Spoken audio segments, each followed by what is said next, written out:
There was no previous history of any cyanosis according to parents or cyanotic spells, any history suggestive of spells, squatting episodes in the child. There was no history of repeated chest infections, feeding difficulty in early childhood, excessive sweating. There was no history of any sore throat or history of rheumatic fever or any history suggestive of infective endocarditis. On further evaluation of the child, the parents were informed that the child has a heart disease which will require staged surgery in 2 stages. Am I audible, sir? I'm audible. Yeah. The child will require stage surgery. They were informed in 2 stages. The first stage surgery was to be done at that time at the age of 3, and the second stage surgery will be done after 2 years of age.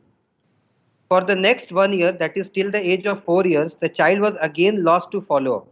And at the age of 4 years, the first stage scheduled first stage surgery was done at a private hospital in Hyderabad. It was done through a midline sternotomy.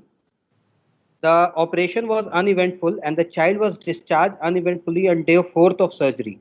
And he was prescribed to take a single medicine, which was he is continuing till now, sir. The parents remember that the child had decreased cyanosis after the surgery and remained relatively asymptomatic after that for the next 2 years. Since the last 1 year, the parents have observed that the child gets dyspneic and easily fatigued on playing outdoors. So the child has restricted his playing activities to the household playing only. And this is not progressive since last 1 year. It is not progressing because maybe he has restricted his activities. There is no history of any orthopnea or PND, and this dyspnea gets relieved on resting for 10 to 15 minutes. The parents have also noticed that the child again looks cyanotic since last 1 year and which is progressively increasing in intensity. That is, the cyanosis is deepening. There is no history of any facial puffiness or swelling of the upper limbs. There is no history of any palpitations, syncope, or chest pains.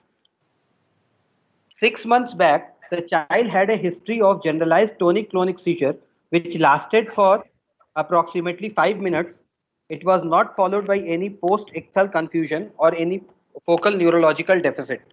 The child was evaluated and the CT scan was also done, which the parents were told that it was normal. He was put on 2 anti-epileptic drugs, which the child took for the next 3 months, and he has left those drugs without any doctor's advice.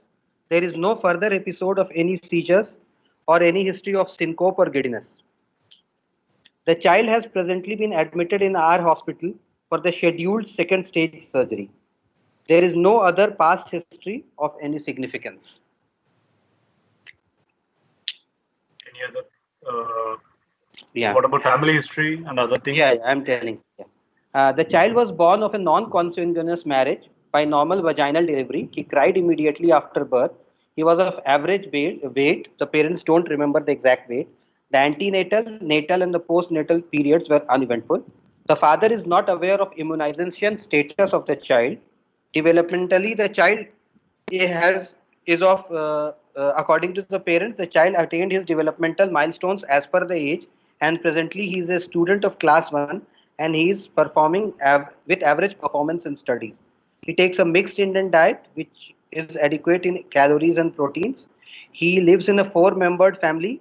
He has a younger brother who is 4 years of age, and all in the family there is no history of any other heart disease or any history of any illness of significance, and the family belongs to a lower middle class according to modified Kuppu-Swamy scale.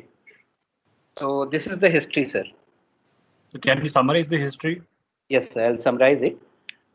This is a 7-year-old child who was apparently asymptomatic till 3 years of age, who was diagnosed who was diagnosed to be cyanotic at that age on being evaluated by a practitioner and was advised 2-stage surgery. The first stage surgery was done at 4 years of age. there is history of dyspnea and deepening of cyanosis since last 1 year, and this dyspnea is non-progressive. There is a history of seizure 6 months back, one episode, and uh, and the child has been presently admitted for the scheduled second stage surgery. Okay. So what are the possibilities you think of? Yeah, sir. Since the child has been the child has been scheduled for two-stage surgery, and that at the age of 3 years. So the stage surgery, which the first possibility of the stage surgery which I can think of is the palliative procedure for single ventricle repair, sir. Like Glenn followed by Fontaine. Maybe the first stage surgery was done Glenn, and then he was planned for Fontaine after 2 years. This is the most probable possibility at this time. So single ventricle physiology possibilities, all those which come under ventricle physiology, I will keep them as DD, like mitral atresia, tricuspid atresia, those tricuspid atresia which are having knots. Matlab, I will keep it more towards type 1B and 2B, because had it been A and C types, then it would have been either increased pulmonary blood flow. He would have shown the signs and symptoms of increased pulmonary blood flow, but he hasn't shown any symptoms. And he is not to be of the type A also, because there is no signs of decreased pulmonary blood flow as of now, except for like he has presented late. So I cannot think of a very severe decreased pulmonary blood flow condition. So I'll put it as these. Then single ventricle physiology, other like AV canal defect with unbalanced ventricles is a possibility. DORV with uh, DORV with protected pulmonary blood flow is there, which is with non-routable VSDs. Then hypoplastic right heart syndrome is a possibility. These are some of the, yeah. What else it can be apart from Glenn and Fontaine? It can be anything else. So the second thing which I can think of is like with two-stage surgery in mind, I can think of first a aortopulmonary shunt has been done, followed by a planning for a repair like BT shunt or any central shunt, followed by stage corrective surgery in the form of intracardiac repair for TOF. This is the second possibility. But so generally, but 3 years you don't put a BT shunt or a central shunt. In which conditions you put a BT shunt or a central shunt in a 3-year-old? Sir, if the PA anatomy is not good, so we can go ahead. Or the child has presented to us in spells in emergency, so we can put a BT shunt in those conditions. Or now coronary, like previously it used to be an indication, like if the coronary anatomy is not favorable, it is crossing the RVOT, then a BT shunt was done. But now that is no more a hindrance. So these are the possibilities, sir, in which it might be done at this age. Or at times you would need a conduit, like you don't want to put a conduit at 2.5 years or 3 years. That also could be a possibility. You don't want to do a conduit repair. Okay. For some other reason where there is a conduit may be needed, or you want to do a complex surgeries like a double switch or something, you may postpone it like. Yeah, fine. Anything else you can think of? Sir, for two-stage surgeries, like I should not say this, but other DD which other thing which I could put in two-stage surgery is like had it been earlier, much earlier, it could have been a PA band followed by a corrective surgery. Like if multiple VSDs was there and the child was detected in the initial 3 months of life, we could have done the first stage surgery as a PA band followed by corrective surgery later. That is also a possibility, but not at this age. Good. So, but what about spells? History of spells and squatting? Yeah, sir. In this case, like there is no history of typical cyanotic spells. Even cyanosis was not detected, and no squatting. So I don't think that the pulmonary stenosis, if I keep a possibility of like TOF-like physiology, I don't keep it as like very severe pulmonary stenosis. I will rather keep it to be of moderate intensity. Maybe like pink TOF is a possibility, which has not shown. This is a common trap every student falls in. This is a pretty decent trap everybody falls into, and I think this should be avoided. Like, so what will be the PA pressure in a pink tetralogy? In the case of a pink tetralogy, the PA pressure should be, sir, it will be normal. I won't. Normal. So what will be the RV pressure in pink tetralogy? RV pressure will be, it will be increased, sir. It will be systemic, right, sir? So what will be the PA gradient, PS gradient? It will be the RV pressure minus PA pressure. It will be around 70-80. Yeah. It will be quite a severe PS only. Yes, sir. So even in pink tetralogy, every time it is always severe PS. So never get into this trap. Yeah. Only situation where you can get a lesser amount of PS is in Gasol phenomenon or VSD with PS. Then you can have a PS can be moderate also. But all tetralogy and tetralogy like physiology, PS is almost always severe. Yes, sir. So, sir, in these conditions like pink top, the cyanosis is not there because of. So blood flow, it's a pulmonary blood flow that determines cyanosis, not the PS gradient. Yeah. Yes, sir. So the pulmonary blood flow can be well preserved, but at the same time in a pink tetralogy, the pulmonary QPQS is well matched and well maintained. The right to left shunt is minimal, whereas it can be at times left to right shunt also predominantly, but the gradient is high. You have to understand that. Okay, sir. Yeah. So gradient is high. So for example, to give a chorology, like for example, in a severe valvular PS also, you can have a situation where the cardiac output is well maintained till very end. Yeah. Yes, sir. That we all seen, like you would have seen valvular PS of varying grades with almost well preserved ventricle and no nothing is there. So the blood flow is fully maintained, the cardiac output is fully maintained in that situation. So it can happen in a tetralogy where the pulmonary blood flow is well maintained. So pulmonary blood flow is what determines cyanosis and not the gradient. Yeah. Yes, sir. So I agree with your point, but the important thing that you have to realize is the onset of cyanosis. Like when is the child noted to have first cyanosis? Yeah, actually, one more possibility which I was thinking of is like maybe the parents have not detected cyanosis and had it would have been there before the age of 3, and the practitioner was able to detect it. But the parents, maybe because of their literacy and all, they might not have picked up this cyanosis. Because that is very much possible, but then the patient did not have a spell. The patient did not have any squatting episodes. Yes, sir. Patient is well preserved and it's almost reasonably well preserved. So cyanosis is very unlikely to be very severe.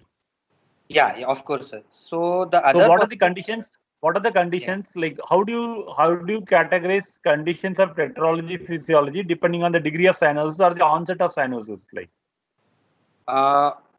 The from history, it is quite clear that it's very likely to be some single ventricle pathway of Glenn or a Fontan such situation. Yes, sir. So now you have to understand how do you understand the natural history of different diseases like? Yes, sir. So the different differentials which come under VSD PS physiology, first is the TOF, sir. Normally the spells is found in those conditions which is said that it starts from 2 months of age and it is 2 to 6 months of age. And after 2 years of age, they are found that these spells will disappear and because they learn how to squat and all. So this is the normal natural history of classical TOF patients. This is the way they But when do the cyanosis starts and when can they have be cyanotic? Yeah, they do not have cyanosis at birth, sir. They are classically known to develop cyanosis after 2 to 3 months of age, sir. Why that happens? Sir, because first of all, as the child, there are different causes for it. First reason is as the child grows, his activity increases. So more of the pulmonary blood flow will be needed. Second is the fetal hemoglobin changes to adult hemoglobin. So this is a possibility. And third is as the time goes, the infundibular stenosis increases, progresses. So this is a cause. So generally, but in a severe form and atresia, when it reaches near critical atresia, they can be cyanotic very early on also. Yes, sir. Yes, sir. But then generally their survival is pretty bad, like. But then anybody going beyond 1 year is generally likely to be tetralogy. Yes, sir. What about situations where cyanosis is much more in these physiologies, like? Yeah, the conditions like TOF, we are talking of BSD PS physiology, sir. Secondary, like if there is DORV VSD PS or a DTGA VSD PS, we will find the cyanosis to be earlier in those cases than that of TOF, and they will be more symptomatic and presentation will be earlier. What type of DORV like? DORV with it will be like sub-aortic VSD with PS, sir. That will be like tetralogy. Yeah. Suppose DORV with subaortic VSD with normally related results will be tetralogy for all practical purposes. Sir. Yes, sir. So I'm telling the differential. They will behave like tetralogy. So DORV, like if it is a subpulmonic VSD without PS, it will be like behaving like TGA physiology, sir, tossing Yeah. being anomaly. So that will be with increased pulmonary blood flow. But you have DORV which has unfavorable streaming. Yeah. Yes, sir. So then those are the ones who present early and they'll behave like almost like a TGA physiology. Yes, sir. Yes. Yeah. So Okay, sir. then So what about single ventricles, classic single ventricles? classic single ventricles, if they don't have unprotected pulmonary blood flow, sir, they will present in the initial 1 to 2 months of life. As soon as the PVR decreases, they will present with symptoms of increased pulmonary blood flow. And if there is So the question is how do you differentiate from history various conditions of tetralogy physiology? Yeah. Okay, sir. So single ventricle normally does not present such early, sir. If it is like single ventricle with PS, their presentation will be a bit later than that of TOF. They will present after So 6 months. generally the cyanosis is mild or minimal and they are well preserved in single ventricle physiologies and CTGA VSDPS. These are the situations where generally they are well preserved and the cyanosis is mild or minimal. Yes, sir. Okay. So what about presence of palpitations and arrhythmic palpitations? Which conditions have arrhythmia and palpitations? So the cyanotic conditions which can have arrhythmias and palpitations will be like physiology, VSDPS physiology with history of arrhythmias, arrhythmic type palpitations. Okay, sir. Congenitally corrected TGA with VSDPS will have palpitations. Then, sir, TOF associated with AV canal defect will have palpitations. So AV canal defect. Generally, it's better to call them AV canal defect with PS rather than TOF with AV canal defect. Yes, sir. They will have this, and basically these are the ones which will have. Or repaired TOF can have, sir. Repaired TOF can have arrhythmias. And then the classical thing is heterotaxy syndromes. Heterotaxy syndromes, yes. These are all of them have arrhythmias and palpitations like. Yes. What about heart failure? Sir, heart failure will be found in those conditions which normally have increased pulmonary blood flow. Like, but in TOF, which are the conditions you can have the heart failure? Yes, sir. In TOF, we can have heart failure. Like if there is, like we have very severe PR is there. TOF with absent pulmonary wall, they can go into heart failure. TOF with infective endocarditis leading to AR. TOF with AR. TOF with aortic stenosis, they can have heart failure. Even they can have like heart failure if there is infective endocarditis, thyrotoxicosis, anemia. They can precipitate heart failure also in those cases. Or a Hoffman variant of TOF in which the restricted VSD has been restricted, so it can go into RV failure. So these are some of the possibilities, sir. Or TOF with other conditions, out of the other conditions that you mentioned, like TOF like physiology, which of them can have heart failure? TOF with multiple collaterals, sir. TOF with large PDA. No, leave alone TOF. Leave alone TOF. Yes, sir. Okay. So rest of the conditions, like rest of the TOF physiologies, which of them can have heart failure? Those which have unprotected pulmonary blood flow, sir. Those in which there is like collaterals are there, multiple collaterals are there. No, generally collaterals are a very, very rare cause of heart failure per se. They are extremely rare. You don't find them. Like in the TOF physiology, when can you have heart failure? Like TOF with absent pulmonary valve is a possibility because there is severe PR which can lead to heart failure. TOF with generally doesn't present like a TOF physiology generally. By majority of them are not cyanotic. They don't have spells, nothing like. TOF with AR. Basically, the conditions like CTGA or AVSD are single ventricle with AV regurgitation, primarily severe AV regurgitation, can have heart failure. Okay, sir. Yeah. So all these patients going for Glenn, if they have AV regurgitation, they will be in gross heart failure. Okay, sir. So these are the ways in which you can find out the various other things, like from age at which the cyanosis has onset of cyanosis is there, and how the cyanosis is progressing, and longevity, and the overall pattern of cyanosis. How severe is the cyanosis? These things will give you a clue about various other TOF physiologies. Presence of heart failure, presence of arrhythmias, then give you some additional clues. Okay, sir. Yeah. Sir, in this case, we can put a DD of admixture physiology with balanced pulmonary blood flow also. No? Like a differential can be put. Don't mix all these words like that. Will be get into a lot of trouble. Like which condition you have in mind? Like admixture physiology condition with balance, like I can think of like common atrium, but they will have cyanosis much earlier, or an But unobstructed. why would somebody suggest a two-stage repair? Yeah, two-stage repair won't be a possibility, right, sir? So basically, you can't think of a two-stage repair. Very unusual, Yeah. like in admixture physiology. Only single ventricle we can think of in that. So Yes. basically, some kind of a Glenn-Fontaine physiology is a practically possible thing for your case. Yes, sir.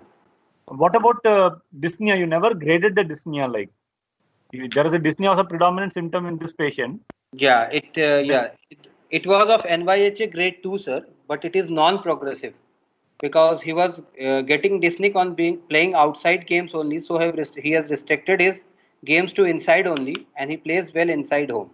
Like he can So play with. what is the cause of dyspnea in this patient? So the cause of dyspnea in this patient, what it could be due to the decreased pulmonary blood flow, which is there due to decreased. Uh, it can be due to. This is a very common thing. Na? Every cyanotic patient Yeah, comes to you. Most of the time, they give you a history of dyspnea. yeah. So this is a homework for all of you. What is the cause of dyspnea in right-sided lesions, like predominantly right-sided lesion? Why there is dyspnea in PS? Why there is dyspnea in cyanotic heart disease? Okay. Okay. It's a Okay. very common question. Like it's a very common question. Like we should know a very clear answer. We'll get back in the next class the answers. Right, sir. Right, sir. So what about another history was Deepening of cyanosis. deepening of cyanosis. Yeah. So what happens Since in a last. glen? Like what is the natural history of a glen? So in the case of natural history of a glen, which normally they can like glen is done initially because the upper part of the body has a more contribution to the pulmonary blood to the overall blood flow, systemic blood flow actually. So glen is done initially, SBC is connected first. So as the time passes, these glen can get, first of all, they can get obstructed, they can form veno-venous collaterals, they can uh, have like peer pressures can increase in them.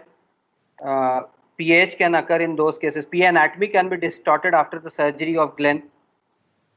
And one more important why they become blue is they generally overgrow the shunt. Like they become they're now the weight is more, so you can't. Increases.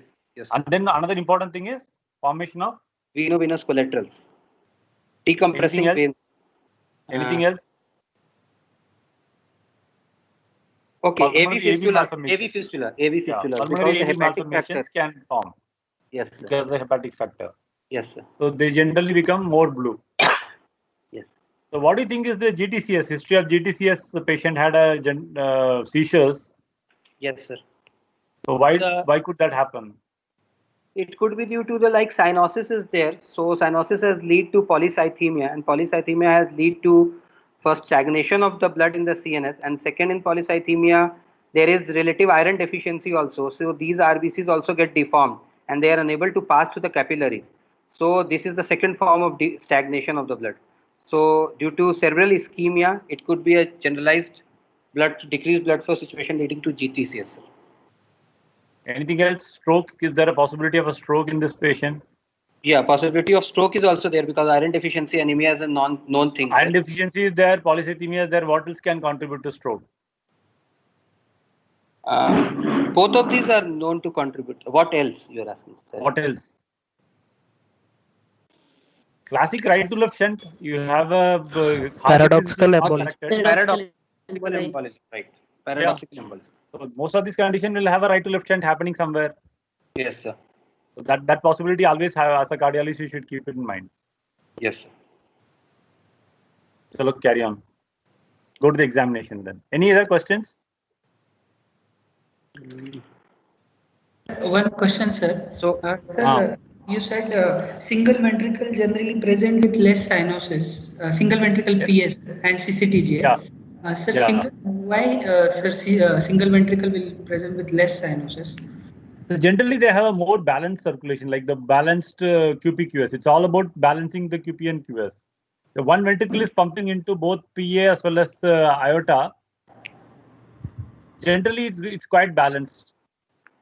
Okay, sir. Okay, sir. The classical single ventricle PS are generally quite well off, and most of them will be doing fine till they become some 7 years, 8 years or so. It's not that I'm saying that they'll be okay till 40 years. The TGA will be in trouble in less than 1 year. TGA VSD PS will be in trouble in less than 1 year. Whereas a CCTGA with VSD PS should be not in trouble in 7-8 years also. That distinction you should understand. yes, sir. TTJ, VSD, PS and single ventricle also will be in trouble in second decade, third decade onwards. Yes. Okay, sir. Thank you, sir. And one more thing is, what are the other classification of dyspnea that you should know of? The other classification, there is one Canadian classification for. It's for dyspnea, angina, or both. What else? Then a Ross classification is there for children, sir. For children. Okay. Is there. Goldman. Special activity. Parloff classification. Special activity scale. Parloff classification. Okay. What about WHO classification?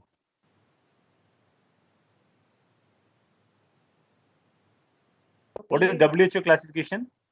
It's for pH, sir. For pH. What is the difference between WHO and NOHA? Palpitation. Instead of palpitation, Syncope they have added, sir. Syncope they have added. Instead. Yeah. So carry on. Go to the Yes. examination. On examination, the child is of thin build, oriented to time, place, and person, lying comfortably on bed with oxygen in situ at 2 liters per minute. The vitals being the heart rate is, he was on oxygen, sir, with 2 liters. The vitals being heart rate is 92 per minute. It is regular, rhythmic, normal in volume and character, no radial or radiofemoral delay. All the peripheral pulses were palpable. The respiratory rate was 22 per minute, abdominothoracic, regular. The blood pressure was 106 by 68 millimeter of mercury in the right arm supine position, and it was within 10 mm of Hg in all the 4 limbs. He was afebrile to touch with temperature of 98 degree Fahrenheit. The room air saturation was varying between 40 to 45% in all the 4 limbs, and which increased to 60% with oxygen of 2 liters in all the 4 limbs. It was in room air 40 to 45. He was of, the BMI of the child was 10.88 kilogram per meter square, which shows that he was underweight. The arm span was 107 centimeters. Upper segment is to lower segment ratio was normal, 0.98. There was pan-digital grade 2 clubbing present. There was central cyanosis present, no pallor icterus, lymphadenopathy or edema. Conjunctival suffusion was present. No craniofacial dysmorphism or spine abnormalities, no dental caries. The mean column of the JVP was 3 centimeters above the sternal angle of Louis. It was not raised. Normal A and V waves with normal descents. Hepatojugular reflex was negative, and there was normal respiratory variation. So JVP was not raised. On precordial examination, the chest of the child was normal in shape and symmetry. All the quadrants were moving well with respiration. There was no precordial bulge. There was a midline scar of central sternotomy which had healed well. The apex was at the 5th intercostal space at mid-clavicular line. It was diffuse, could not be localized to a single point. It was in continuation with the left parasternum. It was of RV types with lateral retractions. There was no parasternal pulsations, no epigastric pulsations or neck pulsations or pulsations in the back. There was no thrill, no dilated veins, scars or pigmentation were present. On percussion, the liver dullness was present in the left 5th intercostal space. Stomach tympani was in the right hypochondrium. Left heart border corresponded to the apex. The right heart border was retrosternal. Left second intercostal space was resonant. Sorry. On auscultation, the first heart sound was normal in intensity. A single second heart sound could be heard, and the two components were not heard of the second heart sound. Only a single second component was heard, most likely to be A2. Third and fourth heart sounds were not audible. No additional sounds were heard. A short ejection systolic murmur of grade 3/6 intensity, mixed frequency, was heard in the left second, third, and fourth intercostal space, which was radiating to the base but was not radiating to the carotids, was heard best with the diaphragm without any change in respiration. No other murmurs could be heard. Examination of the per abdomen examination showed no hepatosplenomegaly and the abdomen was soft. Chest did not have any adventitious sounds. The air entry was equal bilaterally and no CNS examination was found to be normal. So this Can was you have the final diagnosis?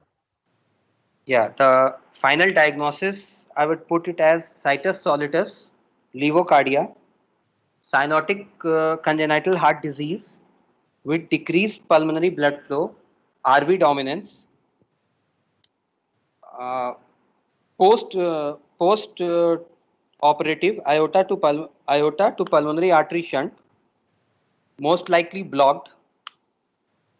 TOF, most likely possibility is TOF with differentials of DORV VSD-PS, DTGA VSD-PS, single ventricle with PS, in sinus rhythm, not in failure, no signs of infective endocarditis.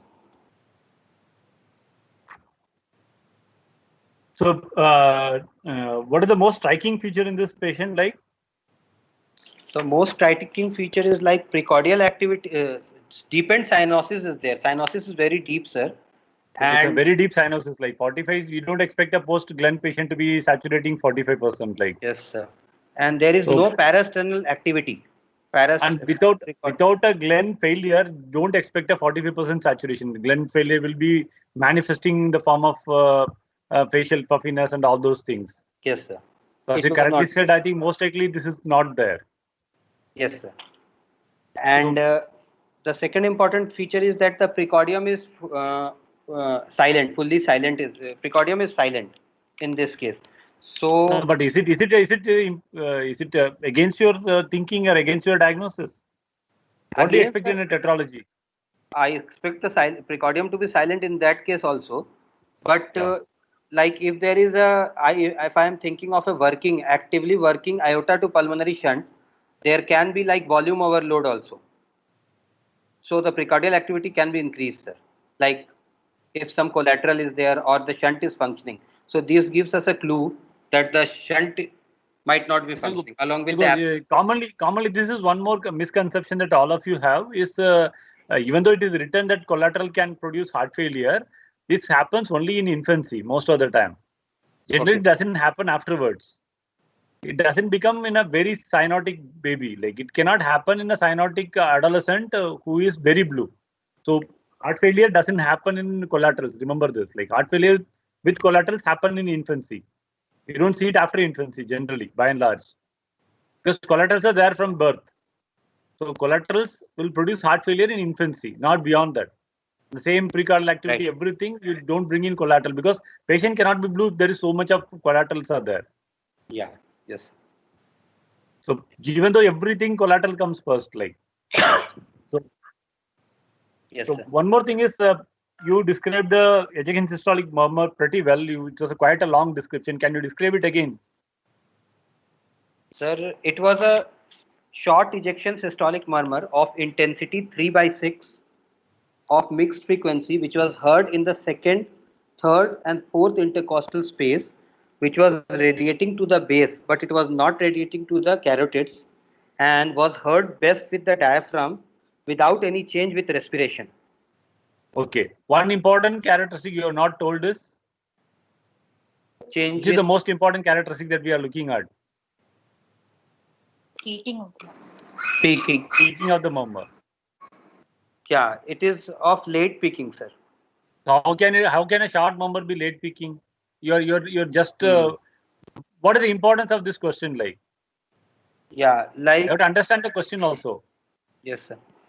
Like in the case of to differentiate a TOF ejection systolic murmur of a TOF versus a valvular PS, sir, this point is very important because in the case of TOF, the longer the murmur, it means that the stenosis is less.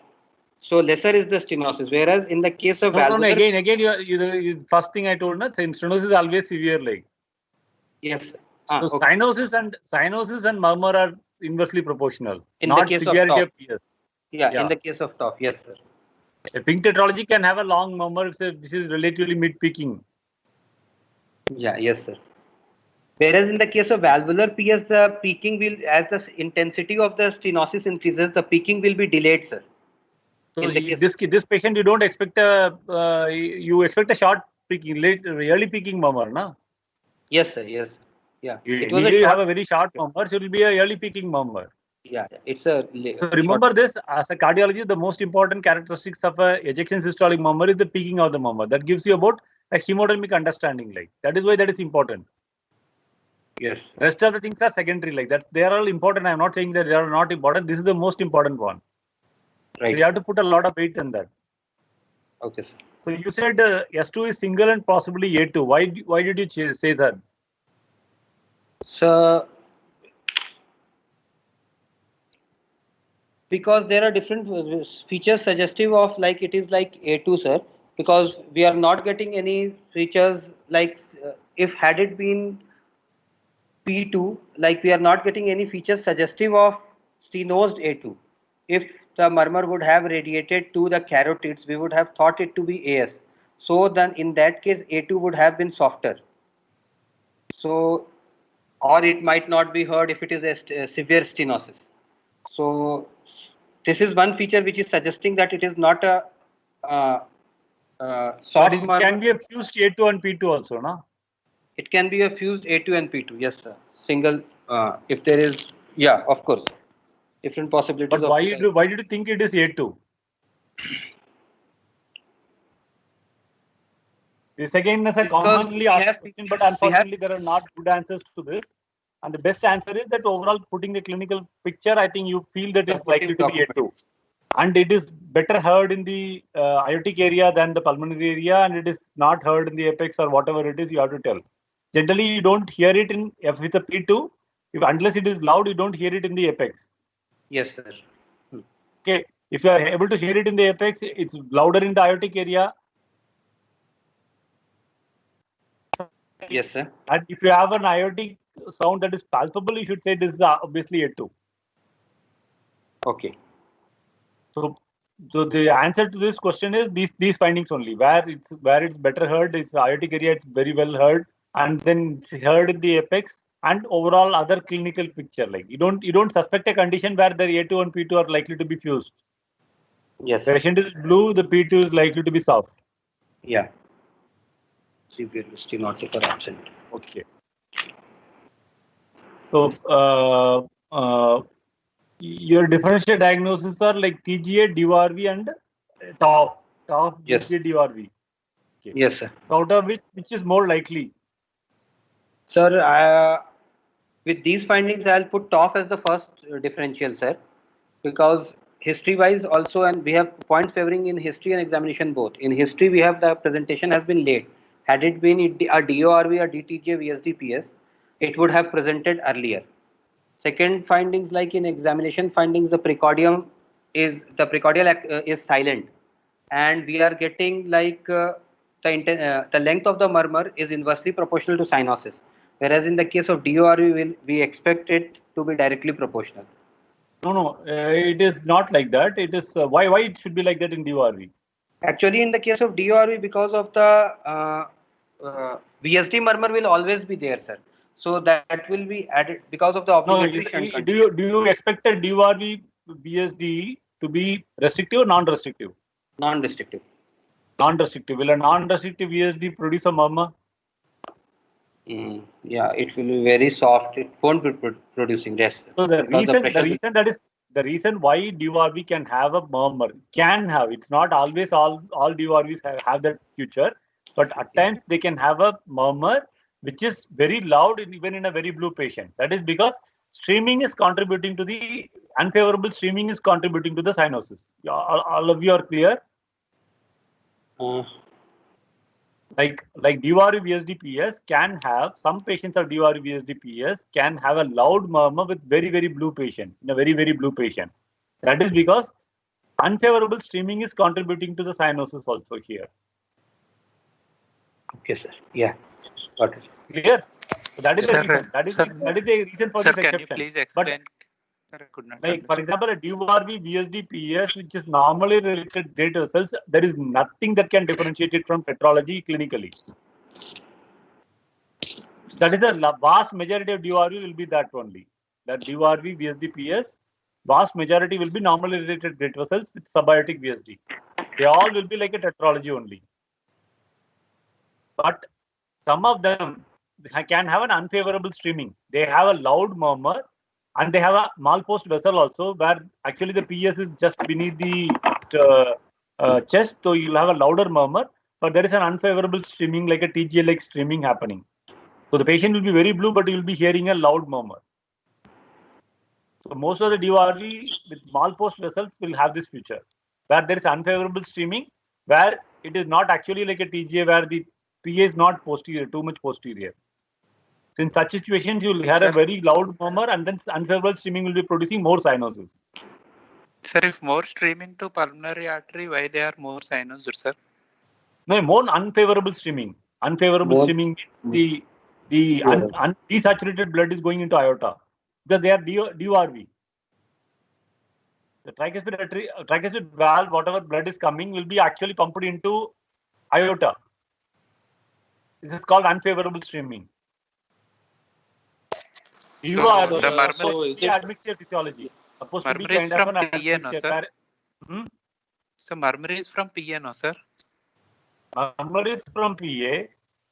That is So tight more murmur PS. means? Like for example, what happens in PS? Like tight PS means increasing severity of murmur. Like same thing will happen here. Patient is blue because of, not because of reduced pulmonary blood flow, but because of unfavorable streaming. Here, if you look at hemodynamically, it will be like a TGA-like physiology where PS saturation is more than the aortic saturation. You understand? So can we tell that the murmur is due to combination of PS also and PA is anterior and the flow across the aortic aorta is more. So this due to this combined factor No. It is actually PS murmur. PS actually the pulmonary blood flow is not that decreased for the amount of cyanosis. The pulmonary blood flow is not that decreased for the amount of cyanosis. Why the murmur goes down in tetralogy? Because the pulmonary blood flow goes down. Here in this particular DORV, this is a very extreme, rare. It's quite a rare thing. But in this particular situation, the pulmonary blood flow is not that extremely low, but the patient is blue because there is unfavorable streaming, like a TGA physiology happening there. Got it. Yeah. That is why this exception is there. It's not that all DORV will have this. Very few DORVs will have this. Yeah. Okay, sir. So this is a very good explanation. If you find a very blue patient with a very loud murmur. Yeah. Why do you don't find a very loud murmur in TGA? Classic TGA VSD PS. It is also a non-restrictive VSD, sir. Non-restrictive VSD. Streaming of the blood. This is the reason, because streaming is where the PA will be. PA kahan hoga? It is to LV, sir. No, PA ka position kahan hoga? Just PA will be anterior. Yeah. PA will be posterior. Then generally you don't find a good murmur there. Yeah. Okay, sir. So, but why do you think the patient was advised two-stage surgery then? If this is the diagnosis. Yeah. Yeah, even I could not figure out, sir, any particular reason. Had it been like maybe the PA anatomy was, they could not find it to be favorable. Maybe because of that, because there is no history of any emergency petition being done or something like that. So maybe the PA anatomy was not good. Can this still be a Glenn? Possibly it can be a Glenn, sir, because if they would have left the forward flow, maybe they have left the forward flow, but the patient won't be that much cyanotic had they left the forward flow. So a cyanosis of What do you think is the likelihood saturation in a post Glenn situation? Normally the post Glenn situation will have a saturation of around 85%, sir. So we expect that much. Had it blocked, and we are thinking that they have left some forward flow, so the forward flow will maintain the pulmonary blood flow. So I don't think the saturation should decrease to 40 to 45, as in this case, because we are getting a clear-cut Sir, can it be like DORV VSD PS with Glenn that was done? Now it is presenting with obstructed Glenn, sir. No, but obstructed Glenn will have features. That's what I told you. No, like obstructed Glenn or a Glenn failure should have features like facial swelling, engaged JVP, dilated veins across. They are not there. Yeah, they are not any there. Features suggestive of obstructed Glenn. So you don't have a clinical suspicion of a Glenn failure. Without the severe Glenn failure, you don't generally expect this thing unless there are some various other very rare things that happen in Glenn, that you leave one SVC not connected, the LSVC is not connected. So those kind of things are rarely happen. At times, very rarely, we have seen a few patients where actually there is a communication between the Glenn circuit and the RA. Those kind of extreme cases can happen still. Okay, sir. So those are very unusual. Like they're extremely unusual. Like some surgical issues are there. Unless then So you what don't about- expect a 45% saturation in a Glenn. So what about severe pulmonary AV fistula, sir? Can that cause such desaturation in a Glenn, post Glenn? But 45 is too low. Like I would expect around 60, 65. But it can happen. Anything can happen in a, if you don't operate a Glenn for say 15 years, this could happen. Like, but without, because there is nothing suggestive of ventricular dysfunction in this case. Because cardiomegaly is not there. There is no AV regurgitation murmur. There is no heart failure. So all these things are suggestive that most likely it is unlikely to be a Glenn. So how do you clinically make out the patient has a Glenn or not? First of all, like clinically, sir, if he has a Glenn versus or just Glenn is there or versus BT. Right now in this patient, whether he has a Glenn or not, how do you confirm? So JVP, JVP will not have waves. What about JVP? No wave. Pulsatile, sir. No wave because it is connected to PA. And then hepatojugular reflex, you won't get any increase also. Yeah, even after doing that. Yes, sir. So hepatojugular reflex will be absolutely nothing will be there. Yeah. Sir, a Glenn with the antegrade pulmonary maintained antegrade pulmonary circulation, can the JVP be non-pulsatile or will it be pulsatile? It could be pulsatile. At times the ejection could be reflected into the JVP. Very prominent ejections can be reflected into the JVP depending on the direction of the MPA. At times you can have a direct. We have seen some patients are actually that particular part of the neck vein become aneurysmally dilated also. Yes. So you can have a big ejection wave slide, but not always. But once you have a normal JVP and hepatojugular reflex which is present, then unlikely to be a Glenn clinically. So one more question is, how do you differentiate between various tetralogy like physiology in a patient with cyanotic CCST with decreased QP? Clinically and on examination, sir. Clinically on examination. Yeah, in the case of first of all TOF. Leave alone, like what are the various things that tell you? For example, what are the conditions that have LV apex? TOF like physiology with LV apex. The TOF with LV apex will have like tricuspid atresia. With VSD PS physiology will have LV apex. Pulmonary atresia intact ventricular septum will have LV apex. TOF with AV canal defect will have LV apex, sir. Not necessarily. Some form of single ventricle can have LV apex. Like 85% of the single ventricles will have LV morphology and so LV apex, sir. Yes, sir. LV apex can be there. Yes. Yeah. But not AVSD. AVSD majority of the time will behave like a tetralogy. Clinically, it will be very difficult to differentiate, except for ECG and other clues. Yeah. Okay. So what other clinical finding will give you a clue that it is not tetralogy, or give you a clue regarding other etiologies? Second is like the murmur which we said, sir. Intensity Murmur of is we have cyanosis discussed and here murmur. about yeah, fine. Third will be the parasternal activity, sir. The DORV is known to have parasternal pulsations, whereas in the case of TOF, we won't get parasternal pulsations.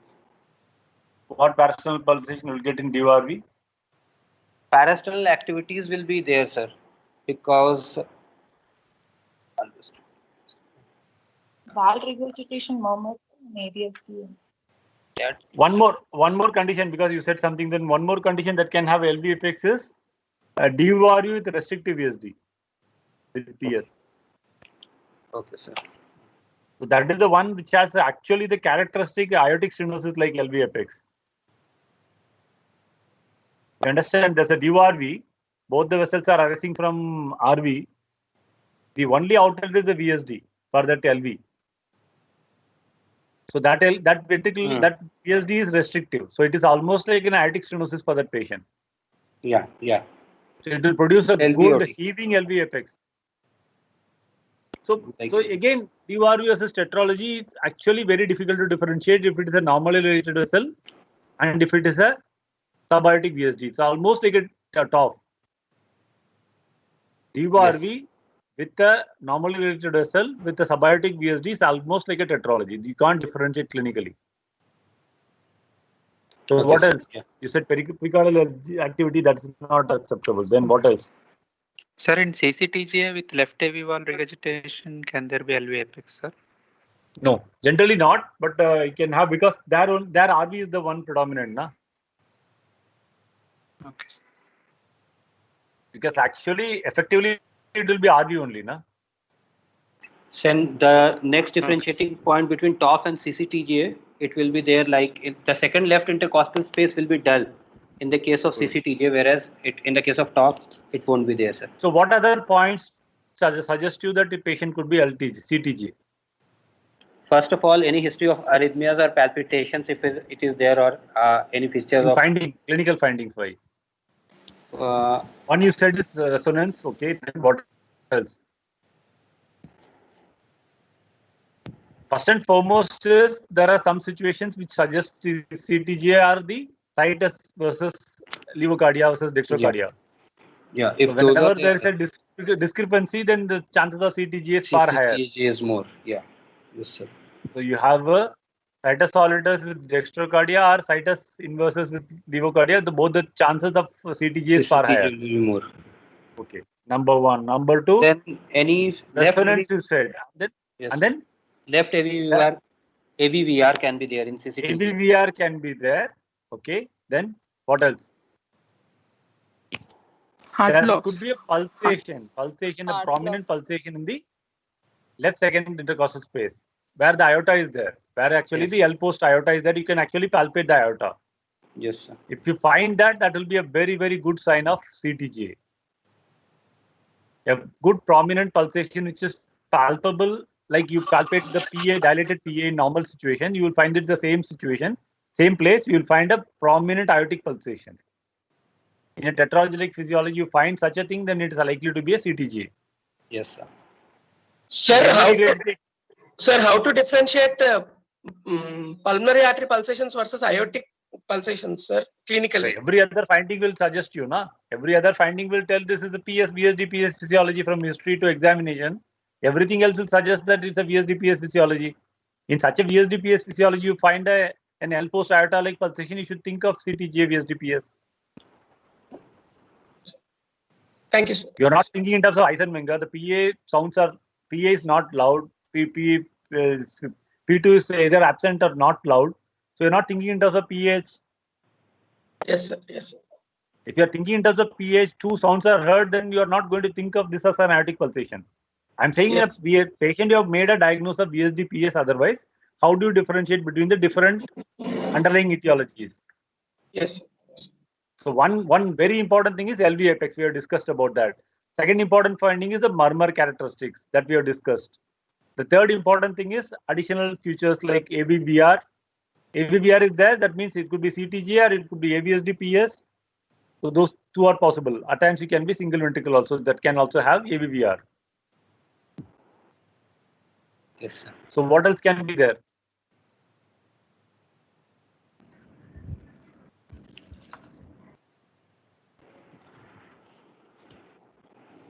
Sir, heart blocks can be there, sir, in case In of CCTG. Heart blocks in Heart block. CCTG. Heart blocks can be there. Yeah, CCTG. that could be there in CTG. So these are some of the major things that can contribute to etiological diagnosis, like what is the underlying disease likely to be, Yes. based on examination findings. Like, Sir, any relation to murmur intensity and degree of cyanosis in DORV, VSD, PS? Is it similar to with normally related blood vessels? Is it similar to TOF or is it? yeah, it will be similar to TOF. Like in a subaortic VSD with normally related vessels, great vessels, except for axis on your ECG, nothing is going to be different between DORV, VSD, PS with normally related vessel, with subaortic VSD and TOF. There is nothing different like in clinical examination. Thank you, sir. Only the grade will be more, sir. DORV versus TOF. Grade of cyanosis. No, sir. Grade of murmur. DORV. That's what I TOF. told you. Like the murmur at times in DORV can be disproportionate to the degree of cyanosis. Yes, sir. Yes. That can be there, but that is in Malpost vessel most of the time, in where this unfavorable streaming is happening. But all of these are not very great signs. Like actually, they're all something that you should know. That's all. They're not. Nothing is absolute like here. Yeah. Hello. Yes. Do we have X-rays in ECGs? Yeah, I have, sir. I'll just show.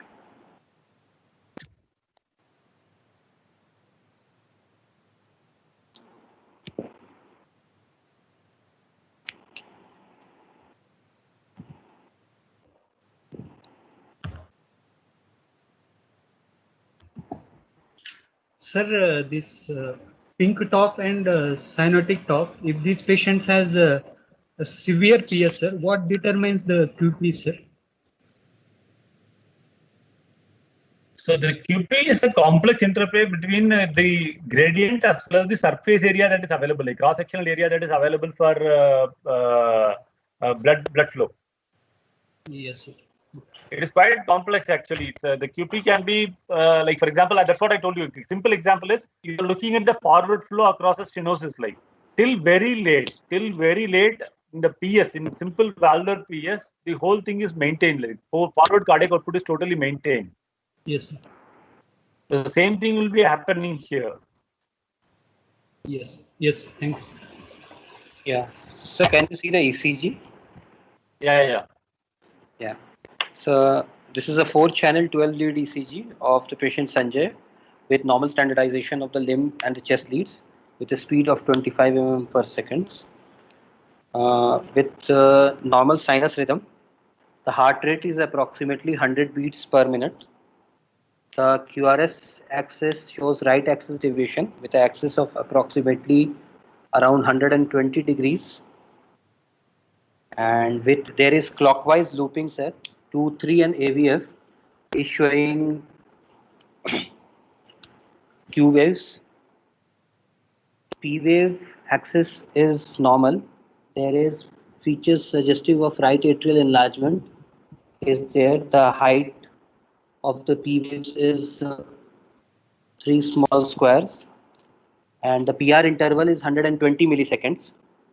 Moving on to the precordial leads, there is feature suggestive of right ventricular hypertrophy. The R/S ratio, there is no S in V1.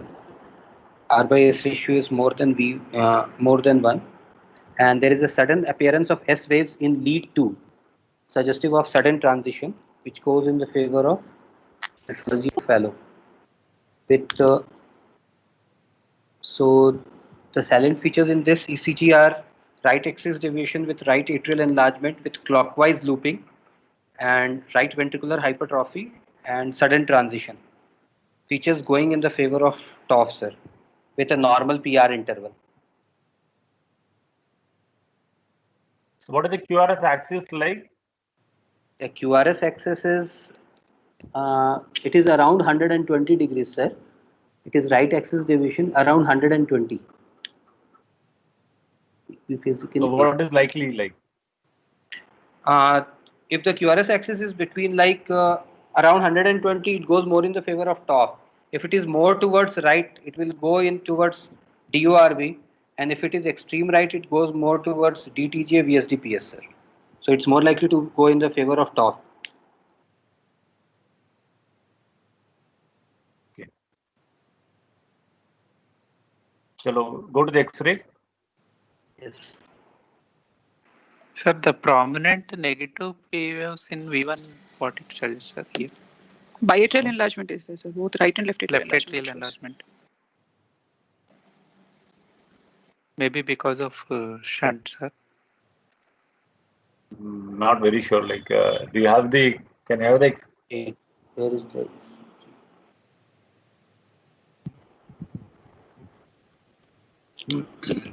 Left atrial P waves.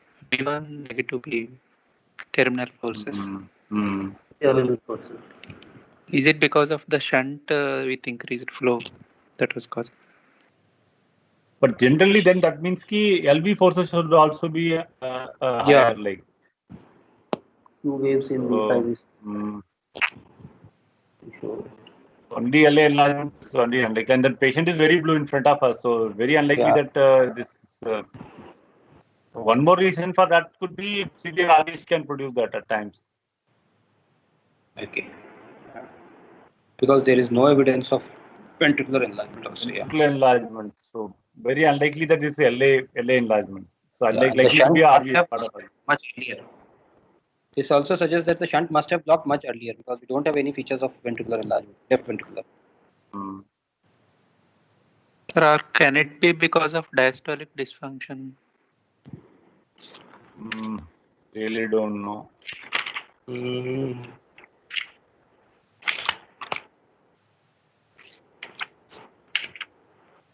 can go to the X-ray. Yes, sir. So this is the chest X-ray PA wave of the patient Sanjay. It is well centered with good exposure. The sternal wires could be seen clearly. There is situs solitus of the lungs with abdominal viscera to be in solitus position. There is RV type of apex with a cardiomegaly is there. The CT ratio is 63%. So cardiomegaly is with RV apex in this case. The right heart border shows that the right atrium is dilated because it is covering more than 3 intercostal spaces. The left heart border is not showing any PA dilatation. The lung fields seem to be adequately perfused presently. There is no oligemia or plethora in this case.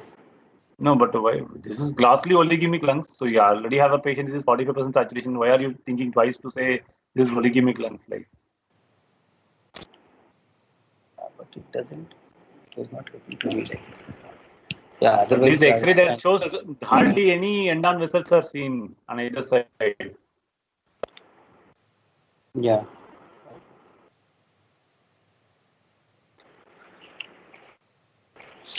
So this is the salient features are cardiomegaly is there, which is along with RV type of apex with oligemic lung fields. Is there enlargement?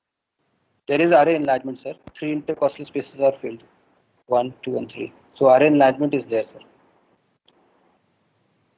Why do you think the patient has RA enlargement and cardiomegaly?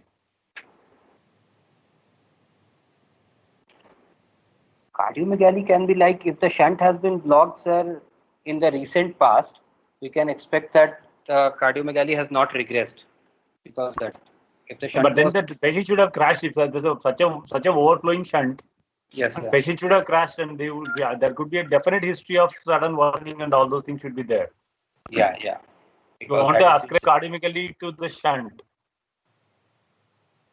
and definitely the pulmonary blood flow would actually be increased, like in such case, if there is a academically because of shunt. Yeah. Yes, sir.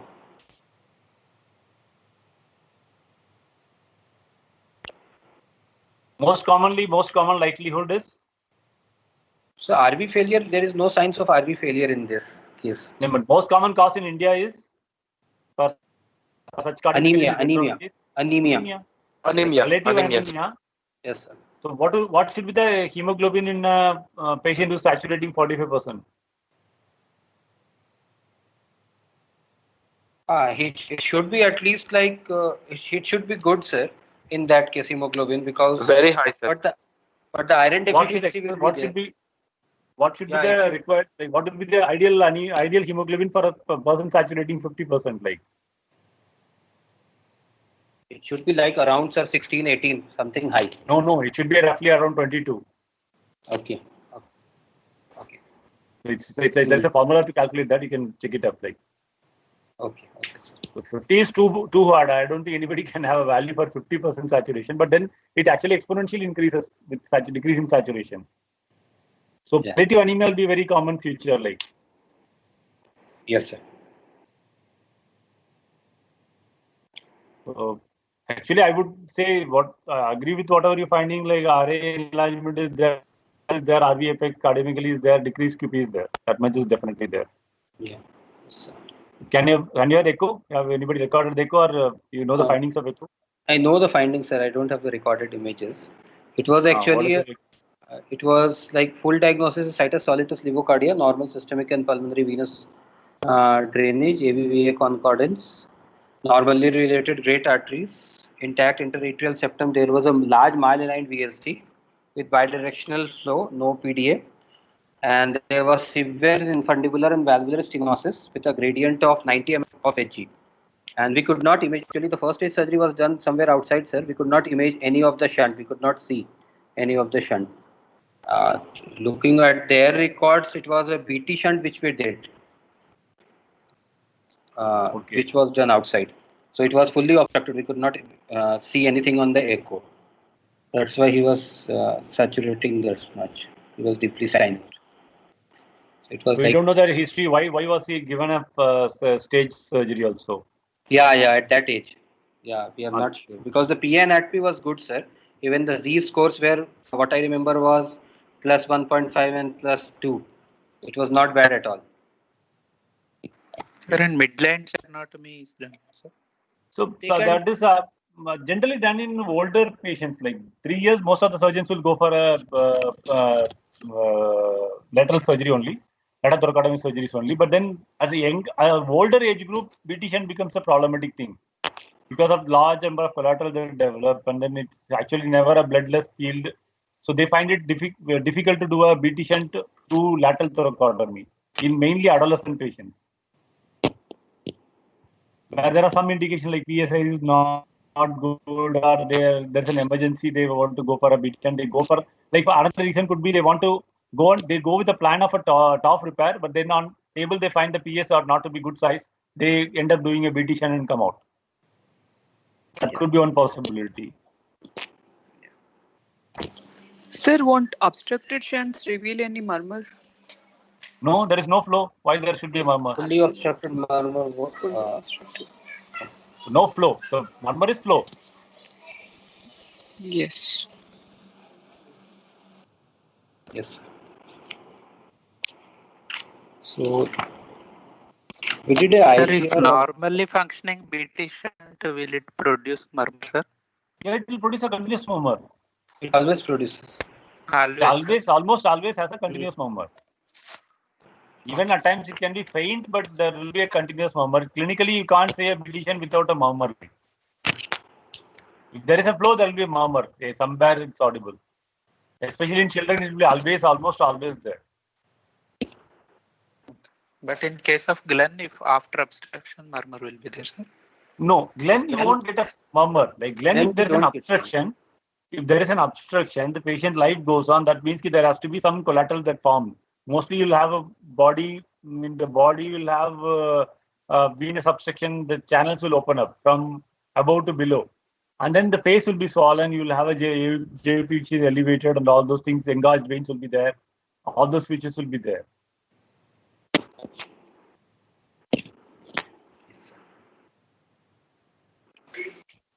The most common question that you should, yeah. Why will there be sudden transition in TOF, sir? Is it because of the VSD? Anybody can answer this? Why there is sudden transition in a TOF in ECG? Mahler and VSD is there, sir. So the vector is not captured, the complexes. V2 is not there, that's why. So it's actually a very interesting question. Actually, there are no clear answers to this. Dr. Tandon, who used to, most of my teachers have been taught by Dr. Tandon, and he used to clearly say that we don't know the answer, why there is a transition in tetralogy. But some of the textbooks have written that actually the lead V2, V3, actually there is nothing in the septum. So you're actually looking at, immediately you started from RV, you're just suddenly looking at LV forces immediately. Because there is actually the trabecular septum is totally absent. Yeah. Am I clear? Yes, sir. And that's the window effect they call, sir. Yeah. Sir, if it is because of window effect post-surgery, it should remain, sir. Because it will be only patch, no, sir. That will also act like window. These are some of that's why Dr. Tandon used to say we don't know the answer. Yeah. So like there are some various exceptions also to that. Like it's not always that all like for example such a thing can happen in a PS also. Rarely. Sir, out of context to TOF, sir, what is the electrophysiological basis of clockwise and counterclockwise loops? And instead of mugging it blindly, can we have any electrophysiological basis for clockwise loop in certain diseases and counterclockwise in the other diseases? It's about the AV node, like how the AV node is actually the AV conduction is happening. Okay, sir. So like for example in a ABSD, the conduction is from there to it's going up, like going up towards your left arm. Okay, sir.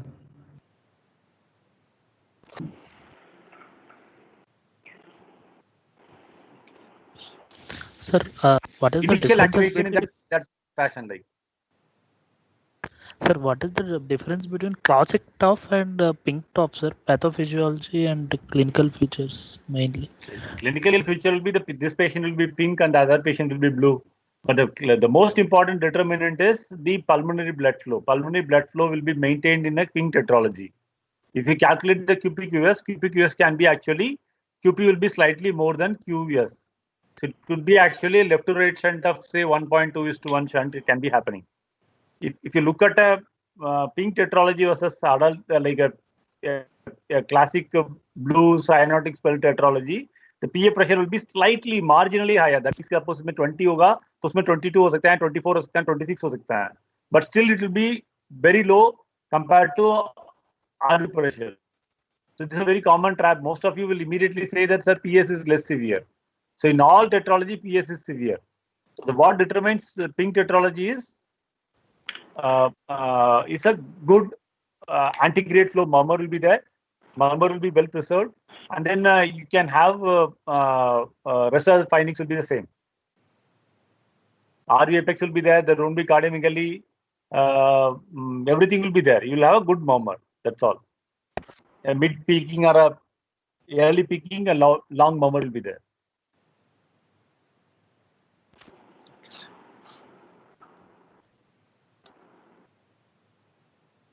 Sir, does all patients of TOF should have cyanotic spell, sir?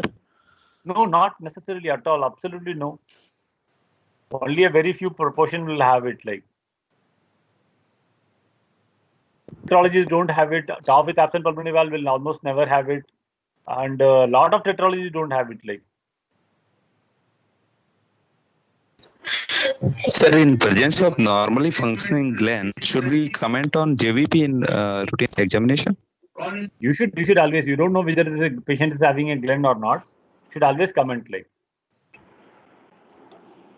Better that you explain whatever you are finding and then say that and then try to defend it like.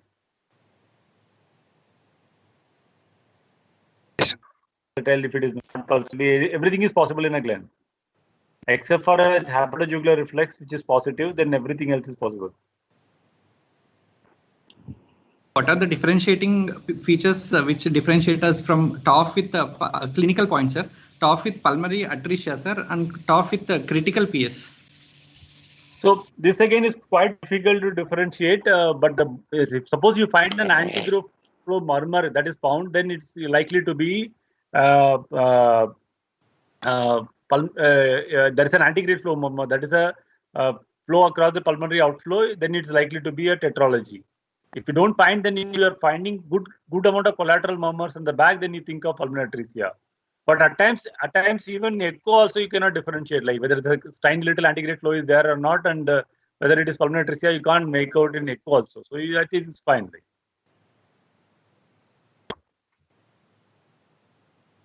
Thank you, sir.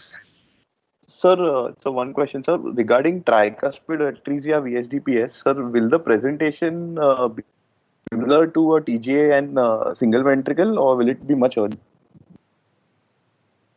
Tricuspid atresia VSDPS is generally somewhere in between. Like it's neither like a TGA nor like a CTGA. It's almost like a tetralogy like presentation, like tricuspid VSDPS. Commonly present in the second, third year of life, and then they go for a Glenn and a Fontaine. A lot of them are present early also, very early also, like in the first year of life also. Thank you, sir.